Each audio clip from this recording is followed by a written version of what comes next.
Միացյալ Նահանգները Վենեսուելայի ափերի մոտ հում նավթով բեռնված նավ է բռնագրավել։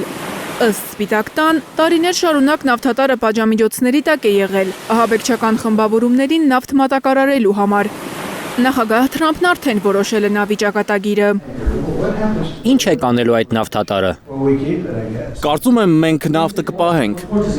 Նավի բռնագրավումը Վենեսուելայի կառավարությունը բացահայտ գողություն է անվանել։ Մի քանի ամիս է լարված են Միացյալ Նահանգներ Վենեսուելա հարաբերությունները։ Թրամփի վարչակազմը մեղադրում է Վենեսուելայի իշխանությանը Միացյալ Նահանգներ թմրանյութեր մատակարարելու համար։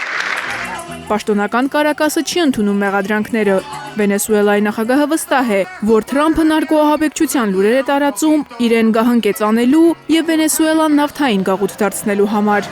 Մադուրոն երկիրը պաշտպանության է պատրաստում։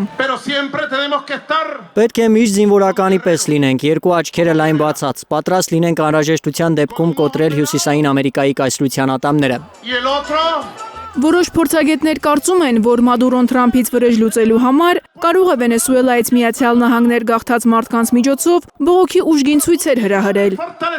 Միայն անցյալ շաբաթ Թրամփի ռազմատենչ պահվածքը քննադատելու ու վենեսուելացիներին աջակցելու համար Միացյալ Նահանգներում 65 երթ է եղել։ Ըստ հարցումների Միացյալ Նահանգների բնակչության գրեթե 70%-ը դեմ է Վենեսուելայի դեմ ռազմական ագրեսիային։ Աշխարհում ամենամեծ հում նավթի պաշարն ունեցող երկրի ղեկավարը վենեսուելացիներին հիշեցրել է պետական հեղաշրջում արած Վիետնամի, Սոմալիի, Աֆղանստանի, Լիբիայի օրինակները, ակնարկելով երկիրը կարող է պատերազմի մեջ ներքաշվել ու կործանվել։ Մարիամ Ամիրջանյան, Հարություն Մաթևոսյան, Հայլուրի համար։